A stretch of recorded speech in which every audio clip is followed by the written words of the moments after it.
இங்க கோயம்புத்தூர்ல பாத்தீங்கன்னா பெரியநாயக்கன்பாளையம் அருகே உள்ள சாமிசெட்டிபாளையம் சின்ன கண்ணான் புதூரை சேர்ந்தவர் பாத்தீங்கன்னா 25 வயசான ஆதி கணேஷ்.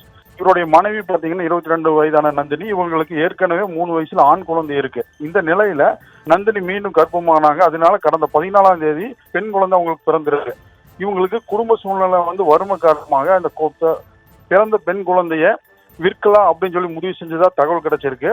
அப்போ அந்த நிலைமையில அவங்க இடைத்தரகர்களை தேடிட்டு வந்திருக்கிறாங்க. இந்த தகவலை தெரிஞ்ச இடைத்தரகரா இருக்கிற தேவிகாங்கிற ஒரு லேடி, அவங்க பாத்தீங்கன்னா பெரியநாயக்கன்பாளையம் மடத்துல கஸ்தூரிபாளையத்துல இருக்கிறாங்க. அவங்க உடனே அந்த நந்தினி கிட்ட போய் கூடலூர் கவுண்டம்பாளையம் பகுதியில் இருக்கிற மகேஸ்வரன் அனிதா அப்படிங்கிற ஒரு தம்பதிக்கு குழந்தை இல்லாம கஷ்டப்படுறாங்க. அவங்க உங்க குழந்தைய தத்தெடுத்து வளர்த்து ஆசைப்படுறாங்க. எனவே குழந்தைய கொடுங்க, அவங்க கிட்ட சேல் பண்ணி தரேன்னு சொல்லி கேட்டிருக்காங்க. இதையடுத்து இந்த நந்தினி இடைத்தரகர் தேவிகா ஆகியோர் சேர்ந்து அந்த குழந்தையை ரூபாய் 1 லட்சத்துக்கு விற்பனை செய்துள்ளதாக கூறப்படுகிறது.